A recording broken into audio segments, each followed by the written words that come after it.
I would take it to parties, 100%. I'm very proud of it, my first blood in battle. I'm gonna eat a lot of pelmenis.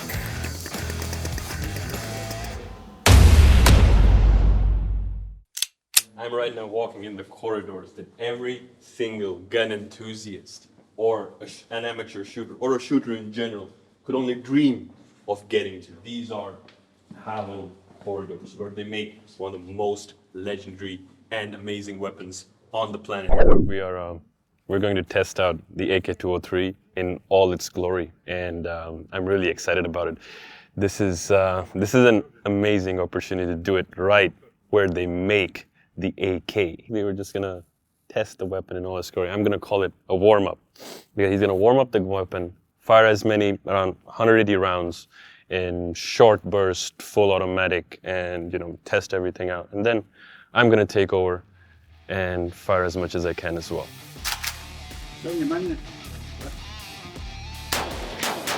Now the AK-203 has a 16-inch barrel with a flash hider that can be replaced with a silencer for covert operations. It has a rate of fire of 700 rounds per minute with a muzzle velocity of 715 meters per second.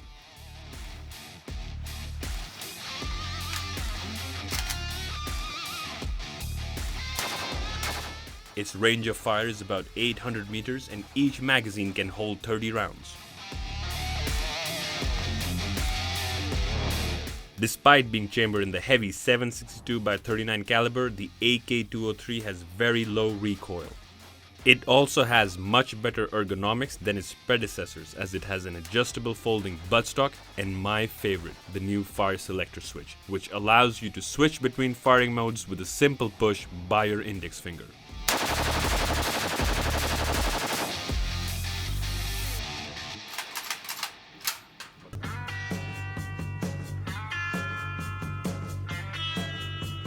Cool down the weapon now. Это для чего? Это охлаждение идет. А зачем? После 150, Надо его охлаждать? конечно, нам комфортно его остудить. Понятно. Чтобы мы не обожглись и на горячем не работали. Суточная дневная наработка на изделие может превышать несколько тысяч за один день. Да, без чистки, смазки. The most important part when you're shooting is the grouping. Like if the grouping is close, that means you're firing extremely accurately. Now this weapon is already calibrated. There's a standard calibration that goes on in the factory. And then once the operator gets the rifle, he then recalibrates it according to himself. Далеко. Далеко 100 метров. I've never fired 100 meters before. I mean, especially at such a small target. This is actually very, very small. The fact that he was able to get such a grouping is crazy. I'm just seeing like a little dot at 100 meters. Oh, еще на.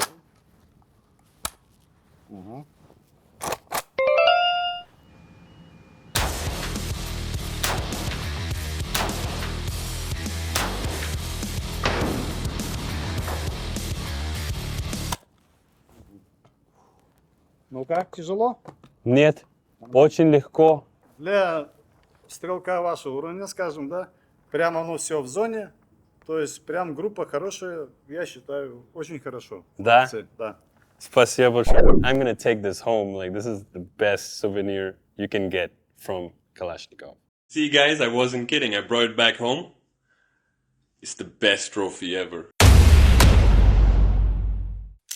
I'm on cloud 9 right now with this. I mean, I just want to take it home, but they're not gonna let me take it home. Автомат. Now I'm gonna switch it into full automatic and see if at full automatic I can hit the target. I mean, I don't think so, because full automatic it's really difficult to get an accurate shot from any rifle in the world. Well, I mean, I'm just gonna try to get.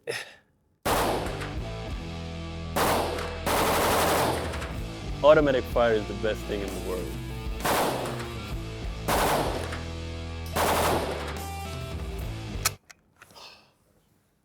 Every time I hit the target.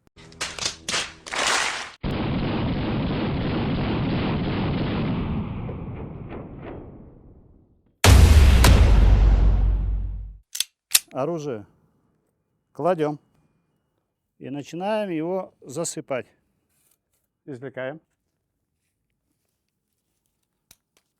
Fully covered in sand, and let's see how it's gonna work. Fully automatic now. Feels like brand new. The sand didn't affect it at all. The most important part of an automatic rifle, especially the AK, the hallmark of the Kalashnikov rifle, is that it, under any conditions, this will not fail you. Like, you're in a battlefield covered in mud, covered in water, it's still gonna shoot perfectly. The weapon is not gonna go under water testing. Just imagine the soldier is near a lake or a pond or some other watery conditions. This is how you test it out. You have to make sure that it works under every possible condition. Так.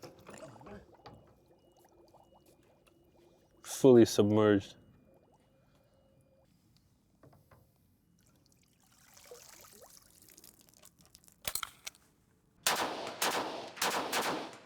It's time for my favorite part.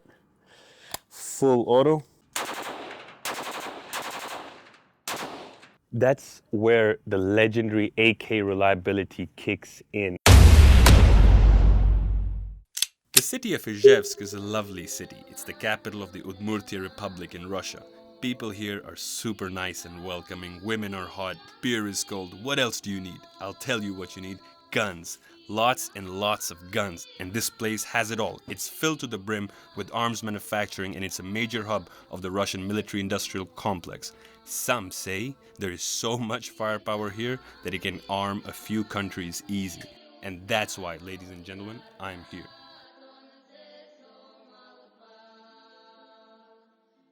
After the shooting range, I was able to visit the Kalashnikov factory where they design and manufacture different types of weapon systems. I was even able to talk to the managing director of Kalashnikov, who told me more about the AK-203 project. The project is about technology transfer.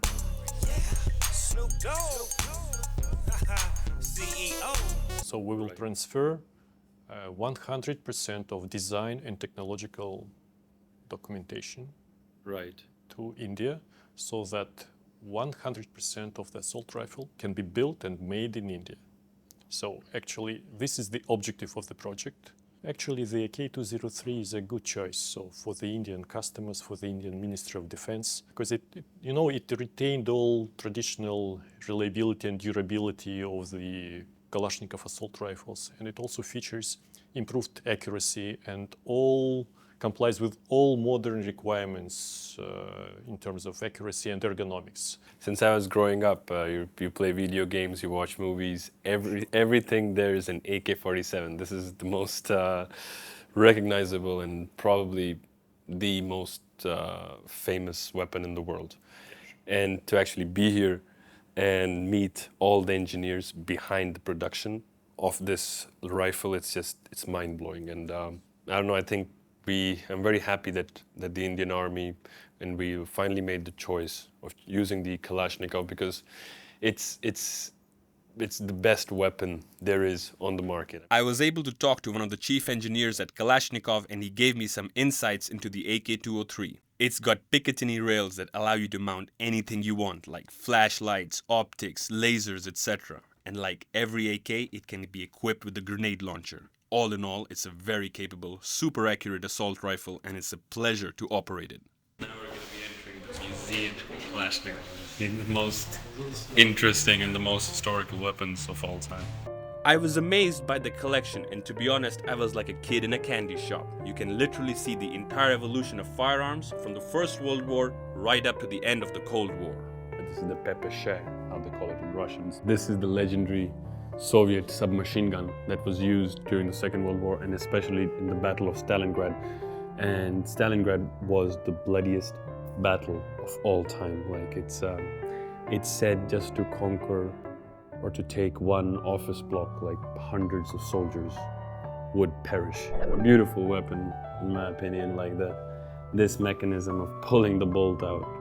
This is called the automatic rifle of Fyodorov. This was a very big officer in the Russian Empire, Imperial Army, and this is known as the first automatic rifle in the world. All of the weapons in this museum can still fire. This place is a collector's wet dream. I'm 100% about that. It's an amazing rifle. I mean, you can even see like all the battle scars on this rifle, and I think it's a unique piece of history.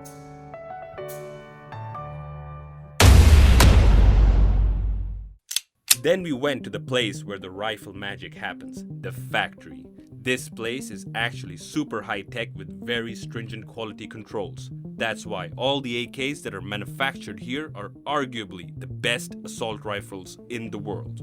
This place has been manufacturing arms for more than 2 centuries. Interestingly enough, it survived 2 major revolutions and never stopped supplying weapons. It has played and continues to play a key role throughout its existence. Today, the Kalashnikov Group provides the armed forces of many countries with not only rifles, but also combat and reconnaissance drones and even robots.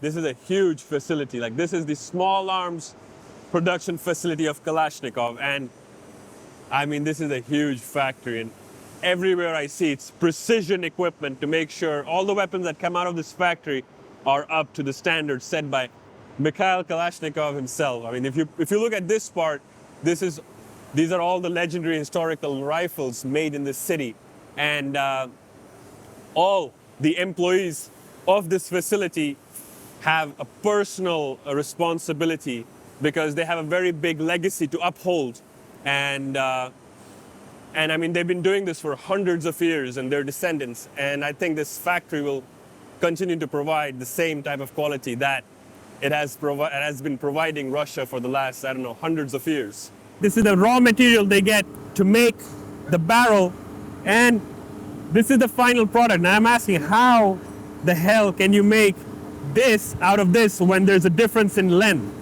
Huge hammers hit this thing from all sides and then squeeze it into this barrel at the end. And it's all done on cold metal. Like, this is the first time I'm seeing this, that this is not forging, this is some other type of technology that I really don't know about. The other big difference of the AK-203 from the other rifles that I used to carry is that the grip is extremely ergonomic. It's beautiful, and I mean, I have a big hand and I can fit it perfectly on it. This point of the manufacturing process, this is, I think, probably one of the most important part. It is the calibration, the first stage of the calibration of the aiming device, and to calibrate the rear sight posts and the front sight posts with the barrel as well, so to make sure that this weapon keeps its accuracy.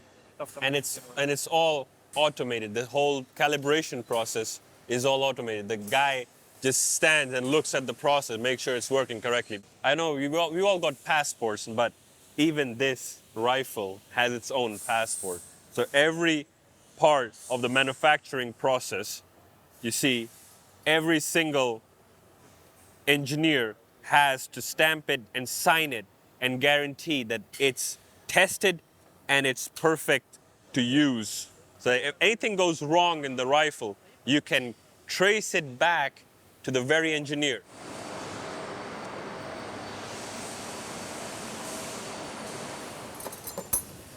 This is the final part of the assembly process, of the manufacturing process of the weapon.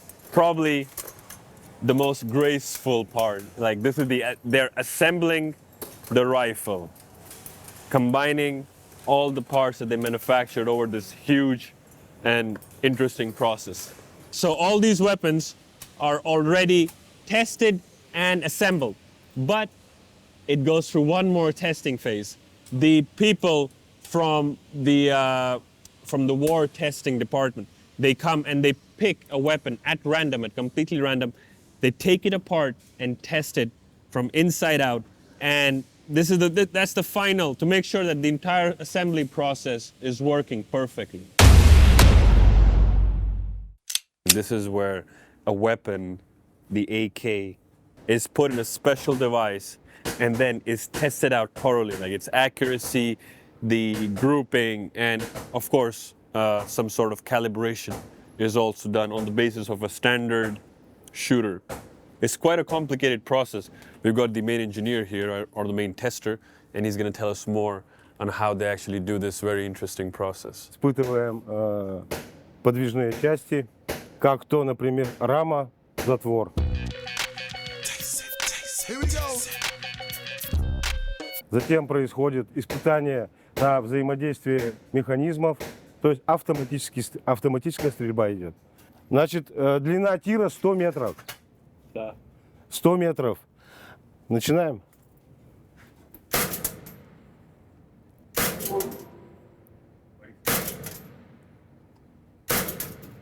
At this point in the assembly process, the weapon can shoot at 100 meters within a 10 centimeter circle at this grouping. Like, this is a very accurate weapon. This is the place where they test the automatic fire.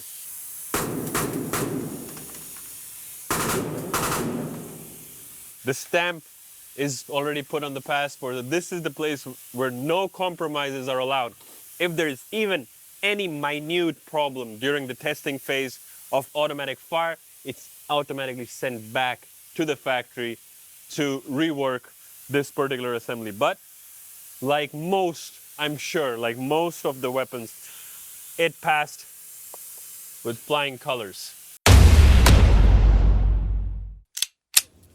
You know, I arrived in the city like last night, and after going through the factory, through the city, and meeting so many people, especially at the factory at Kalashnikov, it wasn't just an incredible experience how these people make this incredible rifle and how this whole city is built around so many factories that are connected with the military-industrial complex. These people are also, like most Russians, are extremely hospitable. Like, one of the employees at the Kalashnikov factory was so kind enough to invite me and my team to her place and have some pelmeni. Now, pelmeni is a traditional Russian dish. These people are extremely kind and much nicer than people from Moscow. And Moscow people are also very nice in their own way, but when you go outside of Moscow and you travel a bit around the other republics of Russia, you just feel more at home because people are much more open, much more welcoming than major cities. And this is why I actually love traveling around the country and meeting new people and just experiencing with them how they live and how they react to things, how they live through life, and it's an amazing experience. So in Izhevsk, apparently the popular transportation system, it's not the metro because it doesn't have any metro. The system is, they've got a lot of trams around the city, like all the main streets, they've got all trams. They take you around the city, and I want to see how these ancient trams look like. They're not like in Moscow, like those good modern, new LED neon trams. Like, these are proper Soviet trams, and it's, I don't know, it's a bit nostalgic. I want to try one of those. And let's see if they can take me to my pelmenis.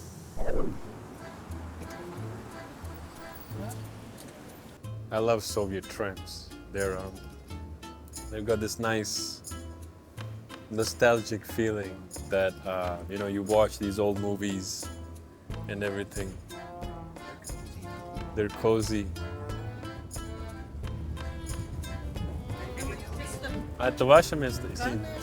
Извините, я не знал. Вон написано. Где? Читайте. Место? И одежда тут висит. Наверное, Я не заметил. I did not notice it at all, that it was her place to sit. Even though it's written the place for the conductor, I didn't see anything. Because I don't read Russian, I don't know how to speak this language. It's like Chinese. These are new constructions over here, and a huge difference between these new residential areas and between the old ones. I mean, to be honest, I actually like the look of the older ones much more because I don't know, they just have this nice red brick European feeling, like, and these are beautiful. And plus, the walls in the old buildings are much thicker than the new ones.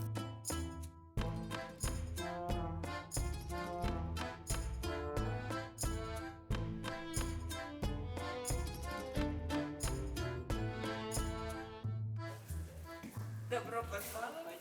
Спасибо, спасибо. Это Саша. Он вас... Саша кот или мальчик? Саша мальчик. А. Он Шерлок. Шермак. Шерлок. Шерлок. Шерлок Холмс. В честь, А. собственно, Шерлока Холмса. Да. Понял. Мы с мужем оба любим этого персонажа. Finally, this is the best part of this trip.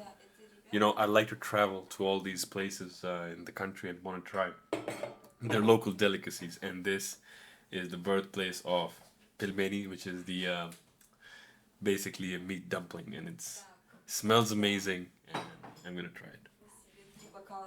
It's a bit hot.